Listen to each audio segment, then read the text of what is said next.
So guys, today is March 1, alas 2 ng hapon. Today sana yung flight namin and it's confirmed na cancel siya last night. Mga midnight, nag-pack na nga kami ni Joy. Ready na kami. After ng pack namin, biglang kinancel. Parang alam na naman namin, expect na namin yun, pero nag-pack pa rin kami just in case hindi ba. Pero parang ano na talaga namin yun na may something talaga.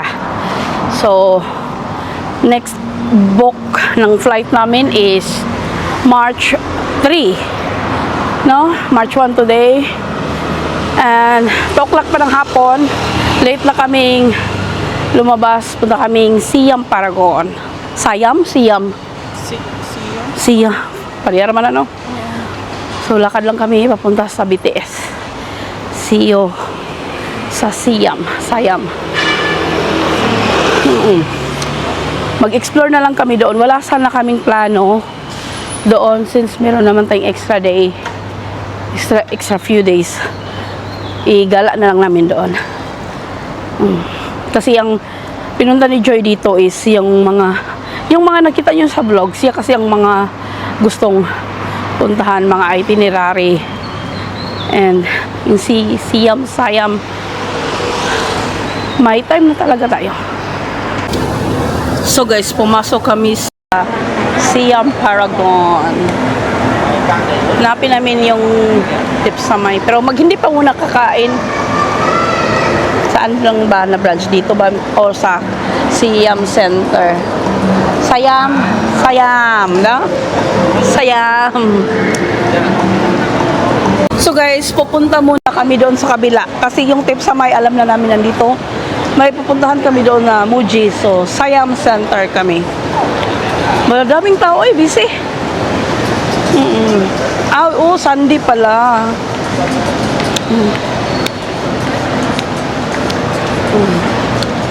Di ba wala ito sa plano ni Joy na anuhin?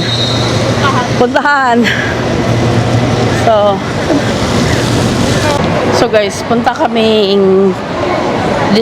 Siam Discovery.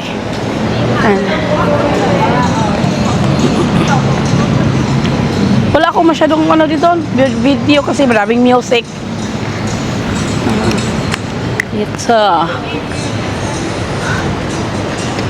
So try ng bag si Joy sa Vensi, I think. Gusto ko yan. Ayan o, gusto ko. Kaso ayoko yung pakilikili lang. Ito yung lunch namin guys. Binili namin ito ba? 200. Ayan kay Joy. Bumili lang si Joy ng ng drinks. Nandito kami sa Siam Paragon ng food court. Naghanap kami ng Tipsamay. Hindi ko alam kung hindi namin makita. So kahit ano na lang. Ayan. So guys, yan yung mango sticky rice natin of the day. Dito sa Siam. Ang liit. 60 yan. 60 baht. Kay Joy, halo-halo. Halo-halo. Ha? Ulang sipangan. Hindi namin alam kung anong pangalan daw. Halo-halo lang daw. So guys, nakabalik na kami sa bahay. Nagpunta pala kami ng Terminal 21. Dili, tabunan, tika. Natabunan. Oo, natabunan. Wala na natabunan. Dako kayong tabun. Kanang usap-usap. So guys, nakabalik na kami sa room. And galing kaming from Siam Paragon.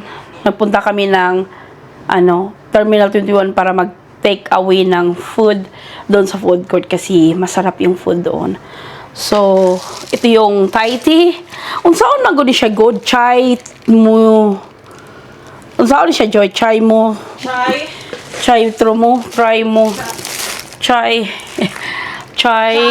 mo. Chatra mo.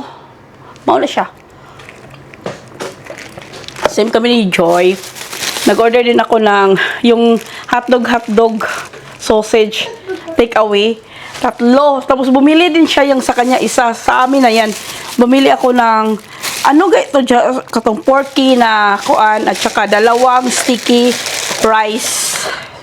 Mango sticky rice. 2 binili ko kasi. Yan. Gusto ko yan. Ang kay Joy na order is same lang din yung tea niya, ganito. Nakaseparate yung ice. Ayan. At saka, yum. Tom yum, ya? Joy, no? Sakto ba ko? Tom yum. O niya, may rice siya na may pork. Kasi same tag pork, Joy. O katong, may isang hotdog siya. So, bumili na nga akong 3 hotdog kasi hindi kami nag-usap-usap, guys. Mahirap, kailangan siya, one by one talaga, bili ka ng anong gusto mo. Bili din ako ng gusto ko, tapos meet up na lang somewhere. So, akala ko kasi nakalimutan niya yung hotdog, nagustuhan niya yun kagabi. So, ayan, kain na kami. It's only 8 o'clock na lang, o 7:44 ng gabi.